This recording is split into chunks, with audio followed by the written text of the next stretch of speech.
Technology today is no more an enabler. I think it has become an architect of human experience.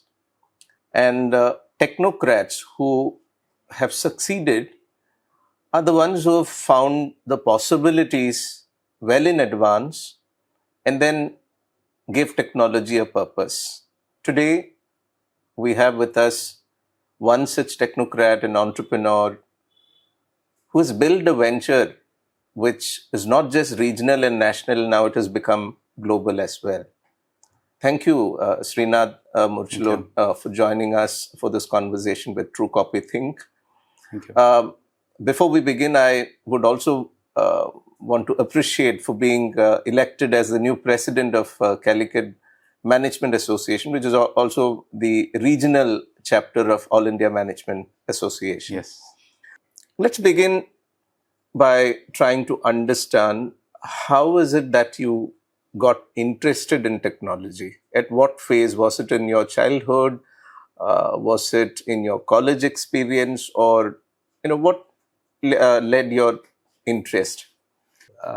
It began from my childhood itself. When I was at the age of 9, I believe, I have a passion of anything related with the technology. And those days, I don't even have electricity at home. So, but later, I've even experimented and I've created my own water control system without an electricity in my water tank there at my home land in my village. So that is a beginning. And those days, I think smaller magazines and books like Eureka, then Indugonda, or a couple of small Malayalam or even English books and magazine actually inspire me to be passionate about the technology and innovations in a greater manner, even those time where there is no much of exposure with these kinds of things.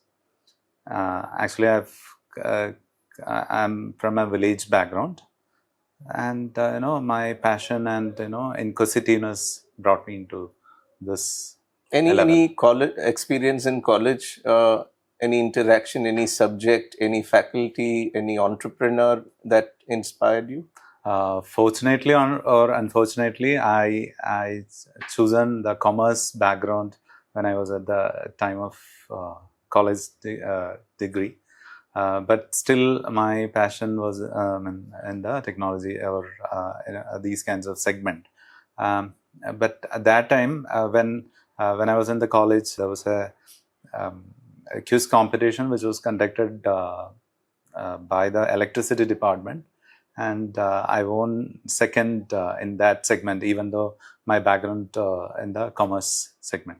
That that made me to think about I do have a passion of doing innovations and understanding the technology in a greater manner. And even after graduation, when I studied for ICWA, and that time also my core focus, or I always shift my focus from commerce and other things to this technology kind of thing. I am so much passionate about doing innovative things. Mm-hmm. I think some of the early web initiatives also, I mean, that's when you had also experimented a bit. One project which got the attention of Time Warner. So Yes. if you could tell us a bit about what that project was. I started in 1999 along with just after finishing my degree, and I come to the technology field along with my cousin who was there in Cochin. CAMS Private Limited is the first company in Kerala. They started in 1979. Okay. First company. Okay. And I joined over in the year 2000. And that time I got experience with a lot of international companies, including the Yale University. I worked with US health department and a couple of major European clients and all. So that has created a lot more experience into that segment. And afterwards, I thought of running my own business in a different manner, since I want to locate back to my Calicut area. Then I started, I have a passion of doing my own entrepreneurship, and I thought, why don't experiment with that? And then I started a company called God's Own Designs. God's Own Design. God's Own Designs, and that name might be start attracting many international inquiries. And that time, I think there won't be much of SEOs and other things are not there. And my site was ranked at the top when somebody searched from US and all. Is there any outsourcing situation there in India? Then my site was on the top ranking. That time I was keep getting a lot of inquiries from companies like Time Warner. They were asking like 100 testers that time. Okay. For doing. This is in the year 1999. I think no, that is 2003. 2003. Yeah. And along with that, even I got companies like cPanel is a major international company, and a couple of major law firms from UK and all. So a couple of companies I've started doing business that time. I remember at least 10 or 12 years back, I've heard first time about AI. I mean, we had a conversation. Mm-hmm. So I think you were way ahead of your times. Probably it's because of this exposure that you had with Yale and Morrison Menon. If you could tell us what exactly was your project with Yale? Yeah, Yale is basically a data capturing system where they got a lot of repository that time, way back in 2003, and our duty is to organize that in a better manner, and we were doing all the backend process with those time with the Yale University, similar to the Department of Health during that time. So that is with my older company, but with Morrison Menon, actually that company acquired my God's Own Designs. Okay. I think in the year 2008. I actually presented a project to Mr. Atlas Ramachandran. He actually brought me to Dubai, and he got an opportunity. I mean, he given me an opportunity to explore the Dubai assets. But in between, also, I've worked with a couple of international companies, including from Japan. I have so many clients. Even one client he's from Thailand. He's actually a poet kind of person. He's actually having a large collection of manuscript from very old time.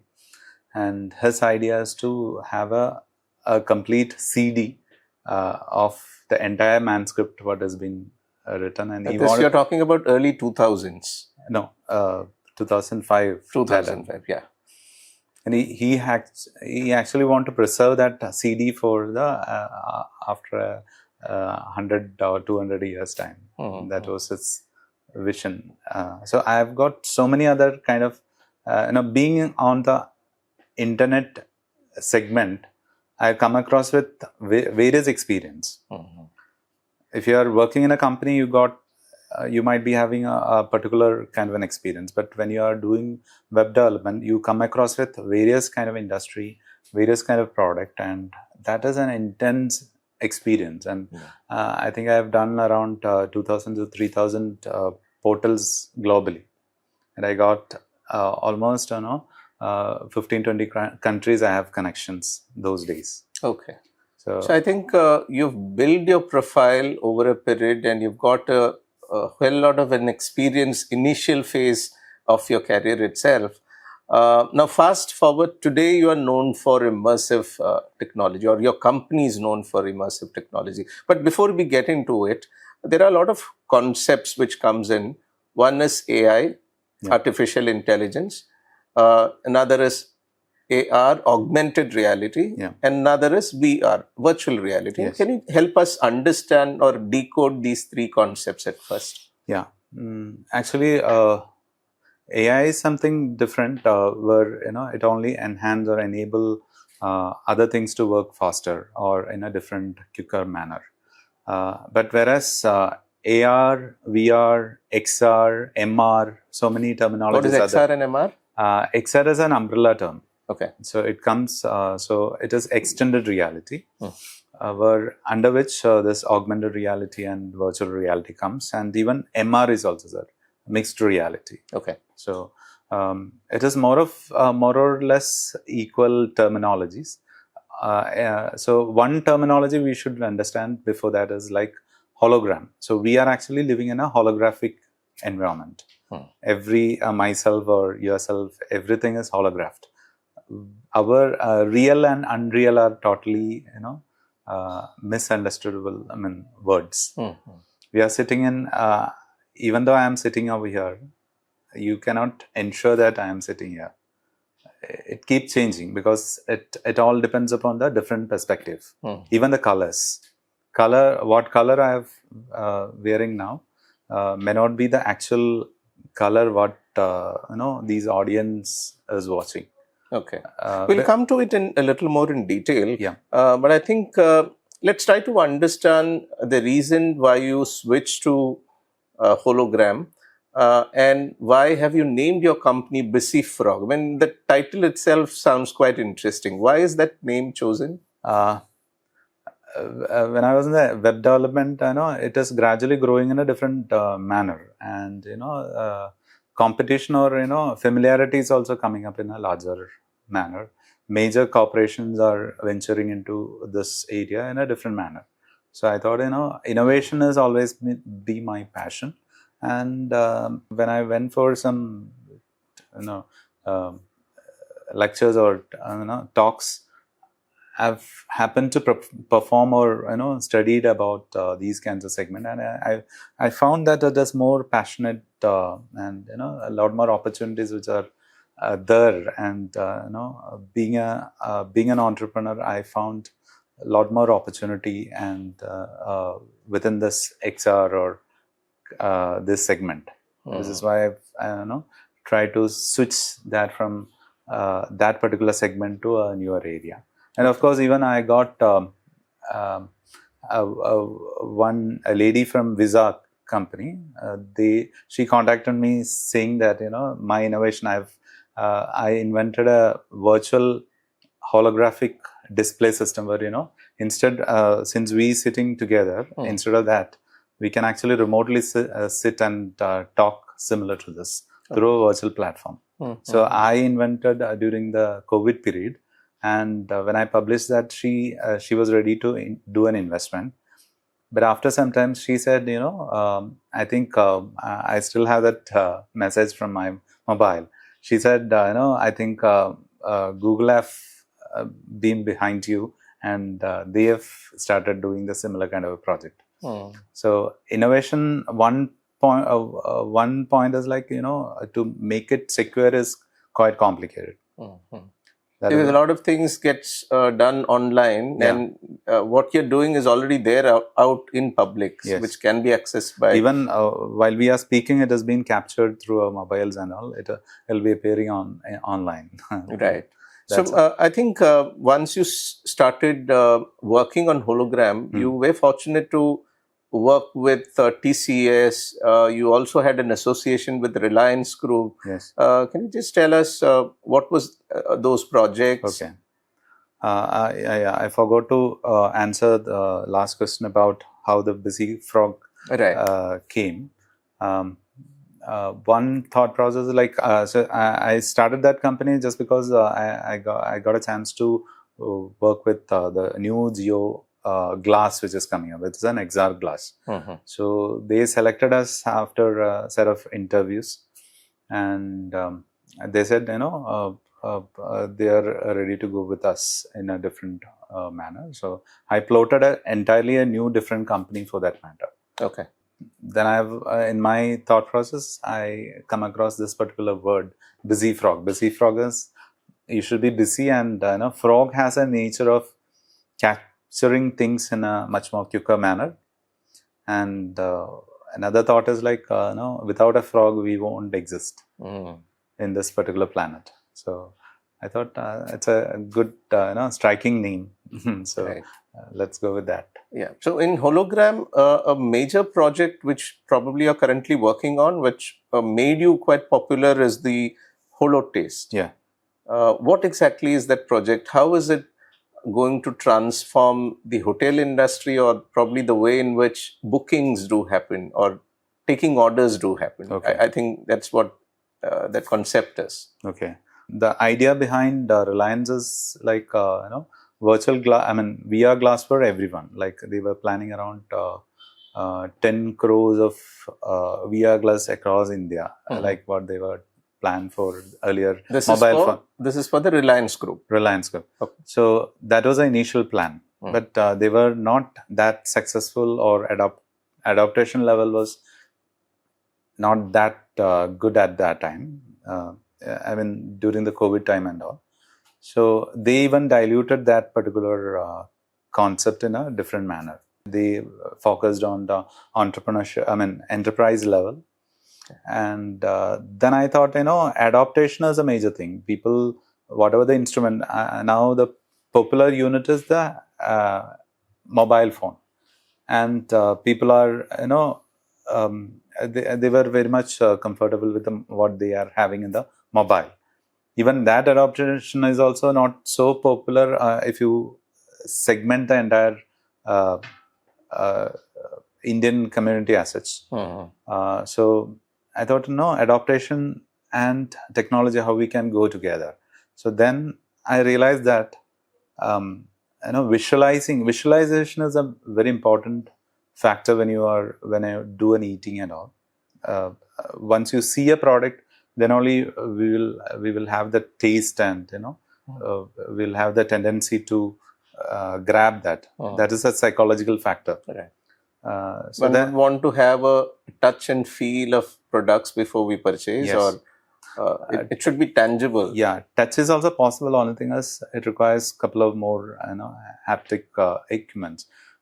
Practically, but the simplest thing is the mobile. So I experiment with mobile, and I've been in this field for quite long. So I understood that there is a slight variation can be brought on the top of the existing mobile to have a feel of how the food appears within that. Okay. So this HoloTaste actually giving user an experience of how each of the product look like. When we visit some particular place, or even somebody coming to Calicut and they see a menu card with a chicken pottitharicha, nobody can actually visualize what exactly it is going to be. So that particular word can be translated into image. Then and that's done through virtual reality. Yes, augmented reality. And on the top of it, even I'm adding the voice of that, or you can even translate into some Arab terminologies attached with that. All this is possible, and even have a recommendation from the chef is also added on the top of that. Which means before a person places an order, he can virtually experience what that product would the feel like, of that product, how it is made, everything on that. Okay, I think this technology is going to transform the way the orders are taken in hotels. Yes, that's my vision, and I think the acceptance level is also very high with respect to that. Okay, so you've worked with Tata Group, you've also worked with Reliance and several other, but you have also parallelly worked with government projects. Yes. Quite a lot of government projects, especially with Kerala government. You had set up a museum, you were associated with schools. How has that experience been, and what were some of the major projects that you had worked on?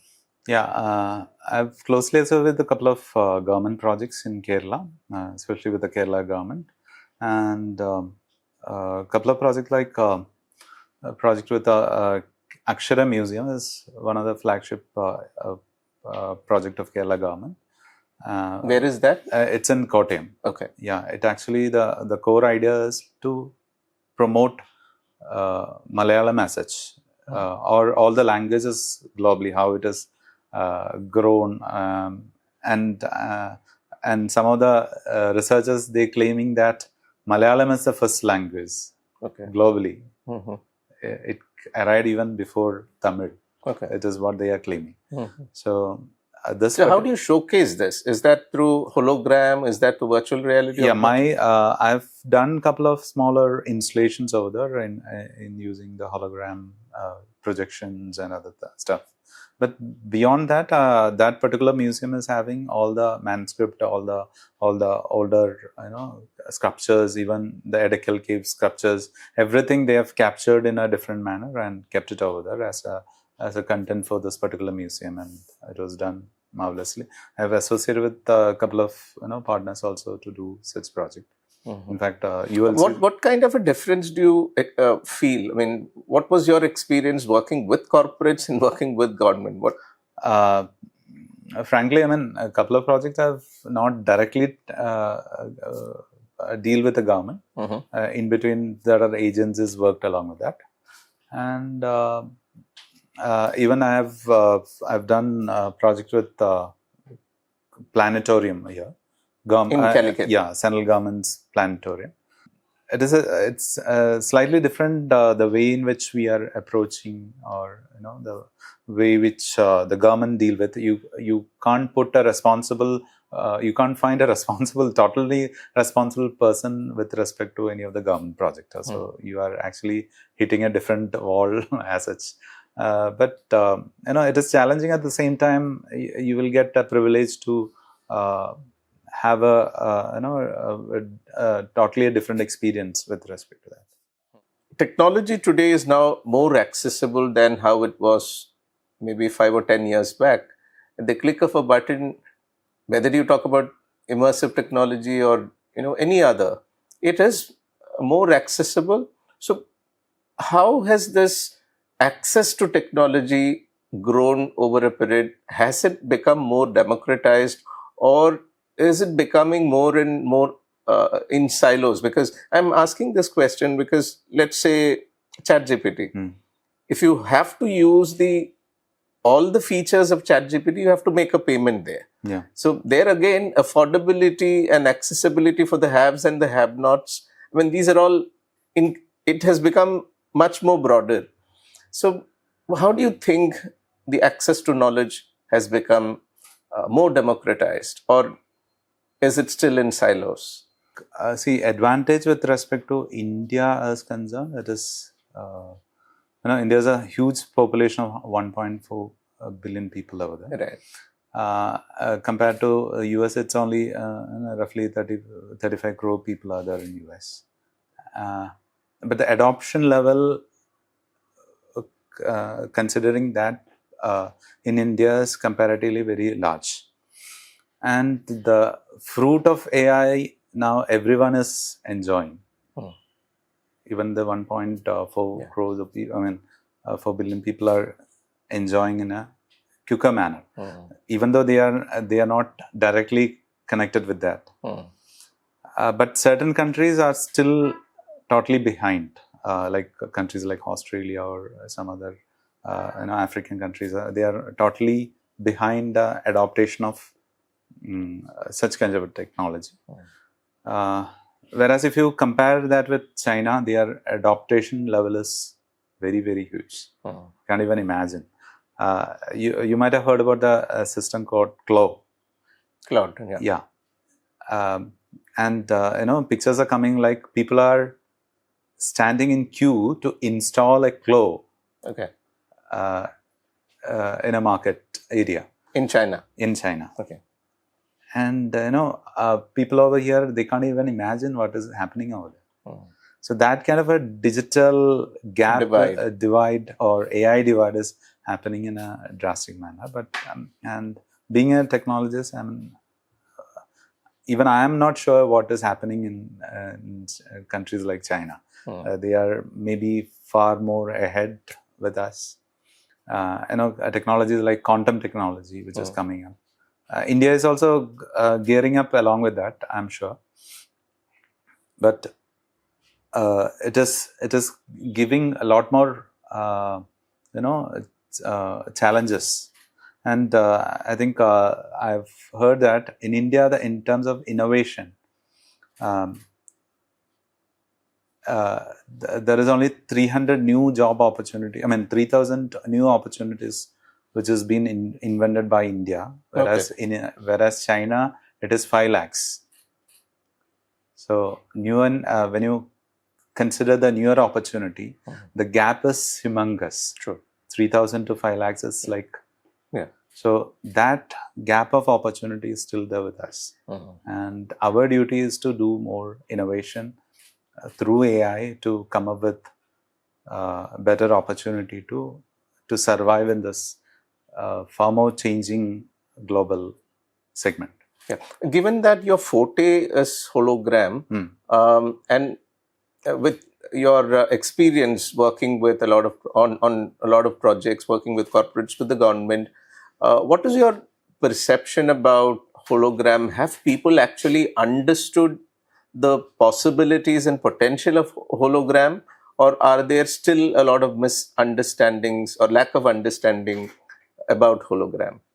It is not a completely evolving kind of a thing.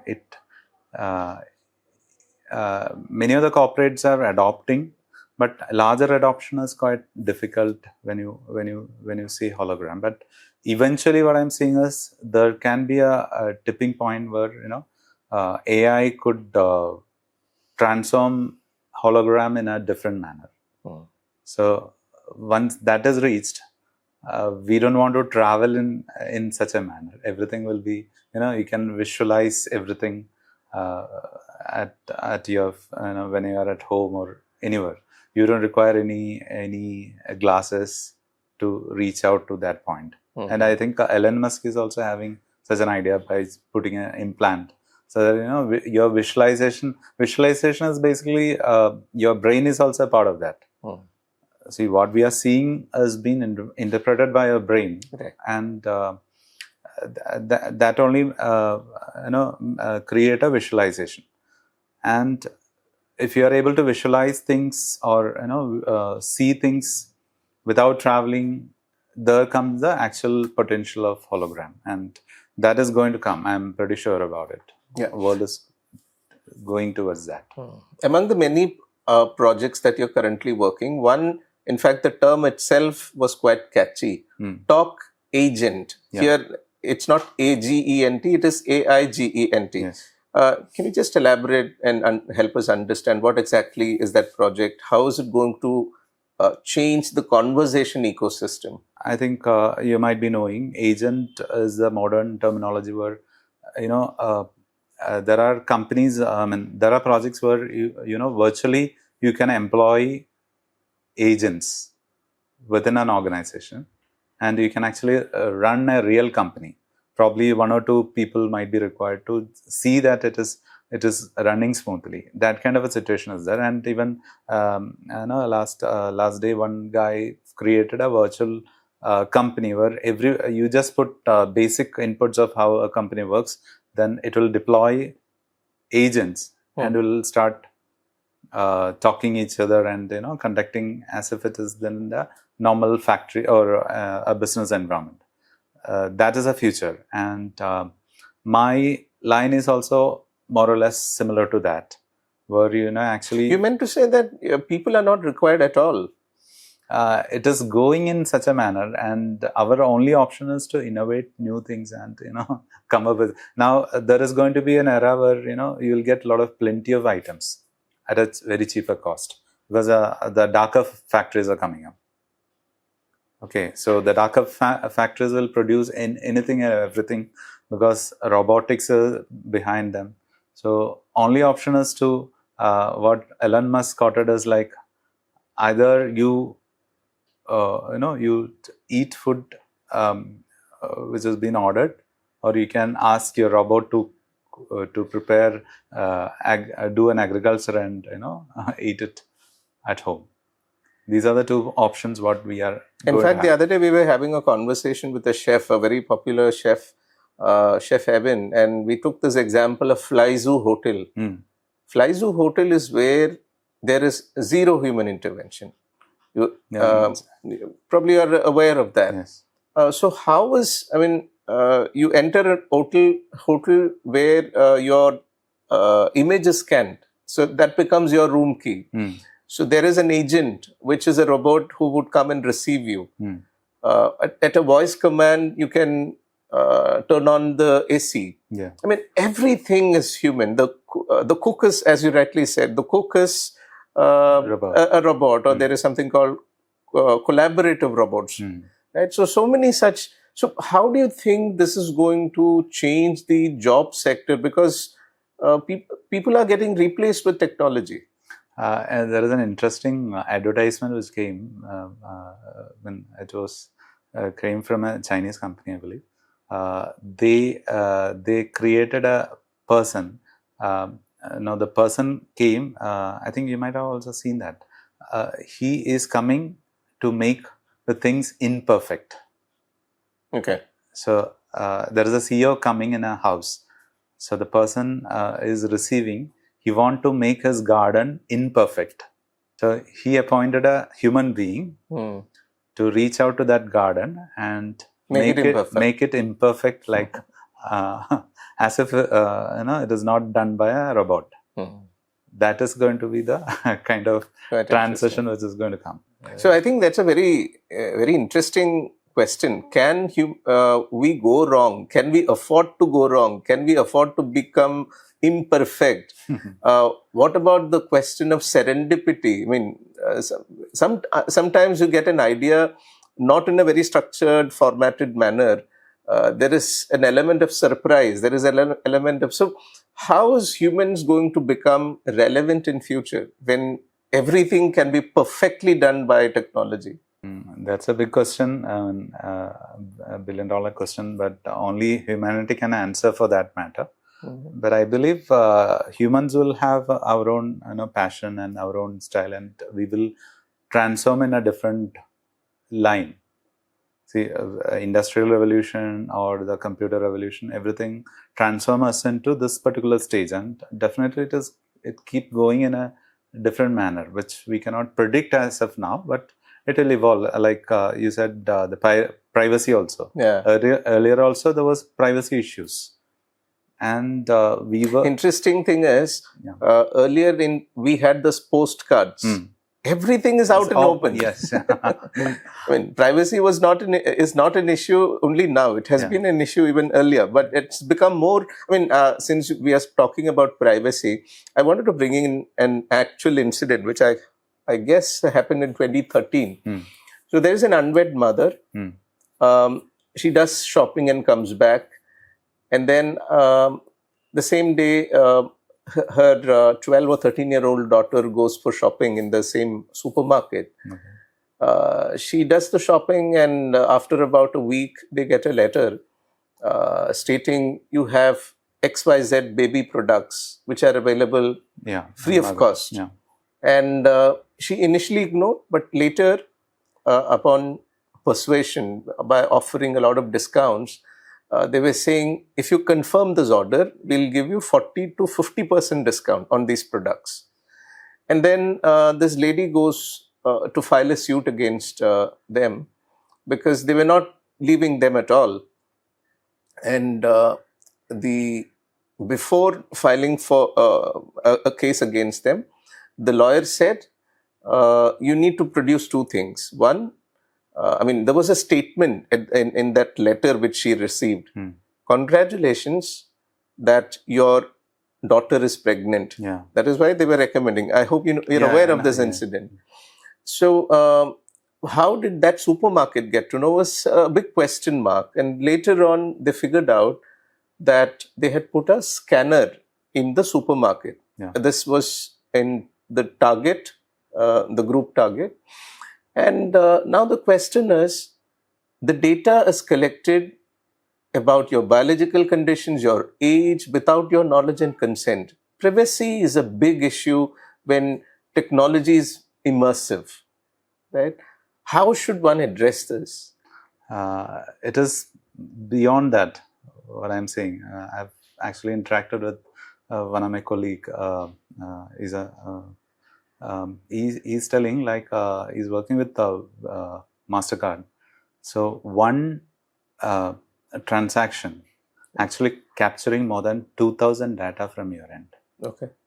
One mobile transaction which is capturing more than 2,000 data from your hand, which includes what dress you are having, what angle your phone is being kept, what mobile, what operating system, how many softwares you are using, and what is the condition of the light. Every minute information has been captured before actually a payment has been processed. That is a condition. So privacy is more, it gone even beyond. You would say that earlier some people might be saying 1% of privacy is there and 99%. But now it is like 110% privacy is already gone. This reminds me of a cartoon which is about Google. Google says we have vacancies. Just walk in because we have all your data. Okay. So you don't have to apply. Just walk in and. In fact, we invited the MD of Google Cloud in Calicut Management Association last 2 months back. Right. So you were saying like even if you're walking inside in your room, that is an information and that is an asset for us. You just need to walk inside in your room. That's an asset.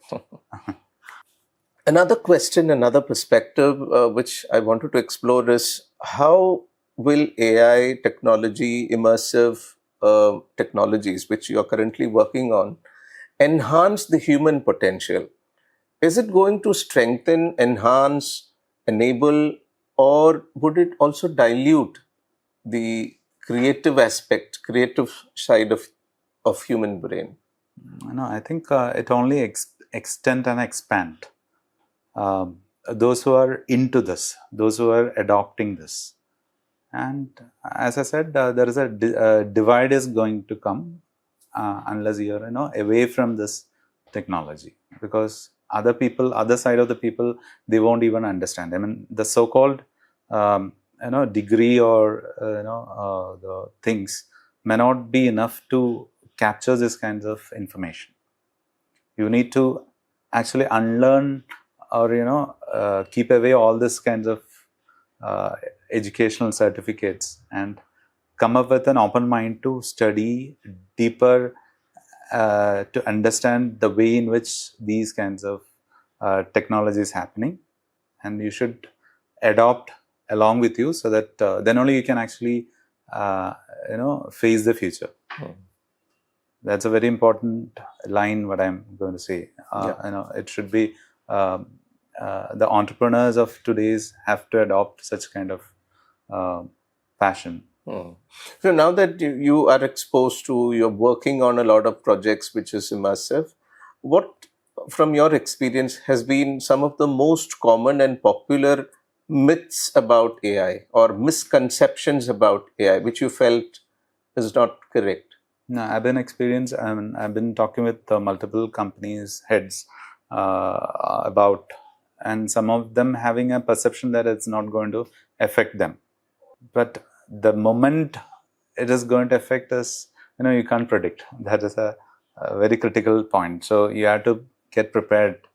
I'm 100% sure one way or other it is going to affect. Even companies like Adobe and all, they got they got affected. Within no time get vanished. Even companies like Infosys or TCS, all these companies are facing larger threats. Like you might have heard about Anthropic, which is coming up with new software, Myth, it's called Myth, and it is going to impact globally. The impact is global. Like if they are introducing it, it can derail the entire functioning of the entire planet. Like it can affect the air control traffic system, the nuclear reactors, everything is connected with the computer. This particular software can get impacted. So that's a kind of global implication with these kinds of AI technology. So understanding itself is quite difficult. And along with that, the so-called quantum mechanics is also coming up. The Google's William is even replacing the very concept of cryptocurrency. Now the cryptocurrency itself is jumping into the quantum mechanism. Otherwise, they cannot survive. Yeah. So all the encryption, these William kind of computers, they can actually crack it in no time. So their only option is to jump to the quantum mechanism to make it much more complex, so that it can. It's a good technology, but again, this is the point. I remember you recently mentioned about one of your project with IIT Madras. Yes. What was that project about? It's not a project. I happen to be a part of a committee constituted by IIT Madras. There is a separate wing for entrepreneurship. So I'm one of the member on that, and they basically constituted to explore the potential of XR. XR means extended reality across India. So we were part of the committee to organize, creating a policy to submit to the government. Across globally, all the governments, like most of the governments, they have their own policy with respect to the XR. XR is going to transform almost all the industry. And I think even the textile industry or education, aviation, every segment is going to change. So it has got an impact. So government is studying in a deeper manner as to what level it is going to impact. And luckily, I've been a part of that particular committee. Yeah. Coming back to one of your recent achievements, you've been elected as the president of Calicut Management Association. What exactly does such regional management associations do in terms of creating an ecosystem of academia, of industry expert, of an intellectual capital by organizing events? What are the kind of initiatives that CMA does? Yeah, CMA is actually Calicut Management Association, as a local management association, LMA, which is all affiliated with All India Management Association. Okay. It's a larger body. We have around 68 such local management association, and if you connect with Calicut Management Association, you are actually connecting with more than 68,000 people across India. That's an opportunity. And over here, this is purely a non-profit organization which is meant for increasing your knowledge level by and your networking. Networking is the biggest asset. Even if you have a lot of assets, if you have a good network, you can achieve multiple things. That's why we call it network is the net worth of a person these days. Yeah. So in line with that, Calicut Management has got a lot more potential, and it's being a 30th year. We were planning some good strategies to penetrate into this particular market, and to help the budding entrepreneurs and existing managers to leverage that potential in a different manner. So I think it's been almost 20 plus years now.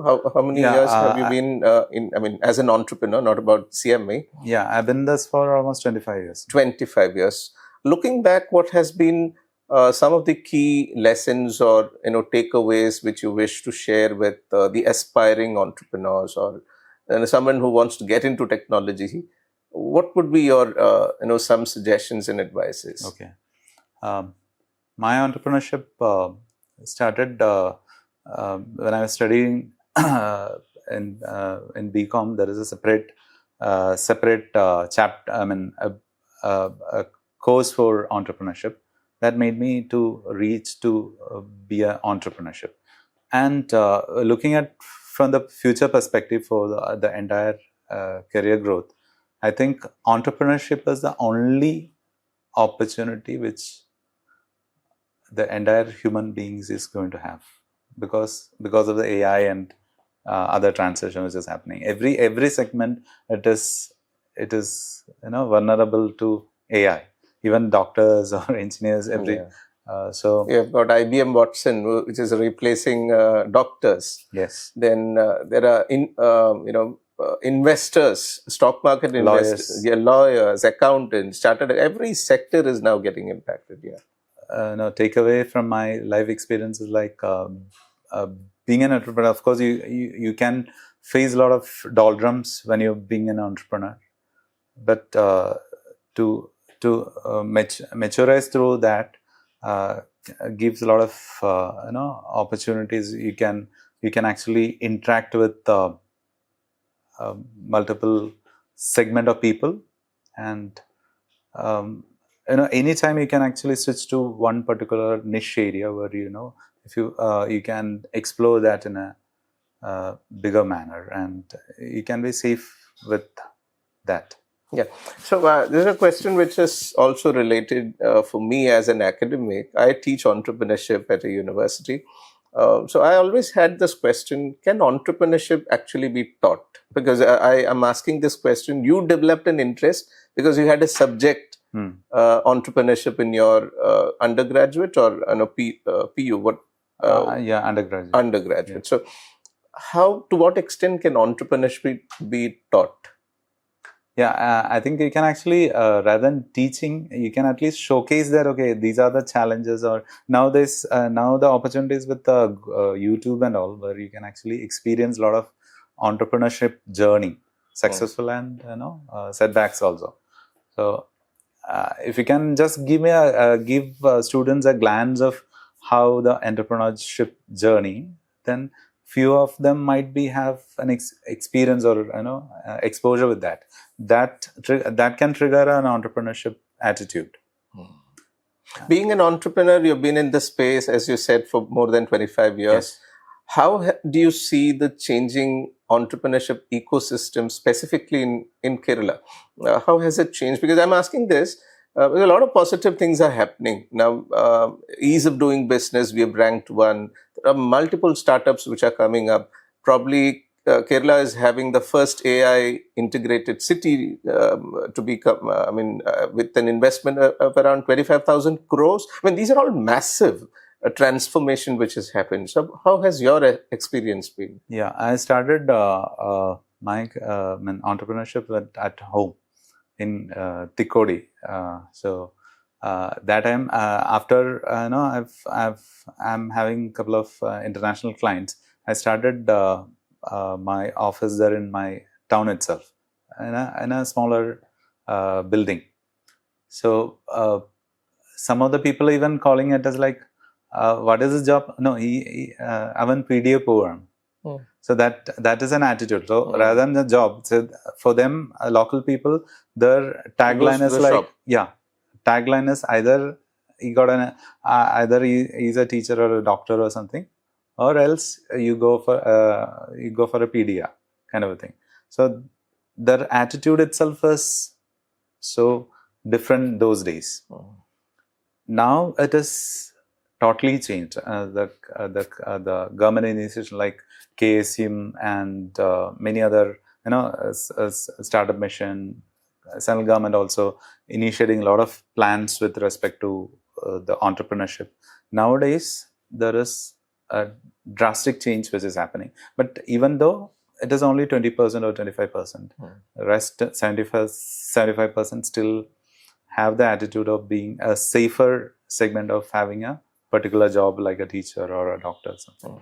So that mind shift need to change completely. That is my... So what kind of a change are you visualizing? Is it a policy change? Is it a structural change? Is it a systemic change? Or is it a social change or change in the mindset? What kind of change? I think government can do a lot, like putting... even I have submitted a few, things to a couple of government authorities to make entrepreneurship as a part of like a degree or a designation. Okay, just like doctors can write DR, engineers generally write ER. Yes. What are you proposing? A couple of things are in my mind. Okay. So I've actually submitted even to the Nidhi Aayog for that matter, and they are considering it in a different, in a better manner. If that is done globally, I would say that entrepreneurship is considered to be as a much Becomes more a branding. valuable degree, and people can actually freely jump into that. Yeah. So if you were to imagine the next 10 to 15 years as an entrepreneur, what is it that excites you the most? What is the hope to remain anchored in entrepreneurship? With that, probably we could close this conversation. Entrepreneurship is a very challenging job. It is a sometimes people will call like marketing as a dog job. Come again? Marketing is considered to be a dog job. Why is that so? Because you have to hit a lot of doors. Okay. So I think you might be knowing, right? Got it. It is all courted by many bigger people. So similar, I mean, entrepreneurship is actually an extension of marketing. Those who can extend their personality, those who can extend their attitude of approaching someone else and do the marketing, those are the people who can actually win in the entrepreneurship journey. And you have to cultivate that kind of a thing. And many of the youngsters, they are having that attitude, but some of them still reluctant in the manner like they were not able to. They will not have that passion to meet others. They were all some kind of. They were not showing that kind of an approach to be an entrepreneur. So at least people try to become to be a marketing person, so that eventually they can be an entrepreneur. So thank you, Sreenath Moorchilot, for having shared your experience with us. I think rather than being a passive witness of how things are changing, how technology is changing, being or becoming a change itself is a very daring decision, which you've taken, and we have taken a small organization which started at Calicut to a larger height, having national and now even international presence. All the best as an entrepreneur, and also wishing you good luck for the presidentship at Calicut Management Association. Thank you so much. Thank you.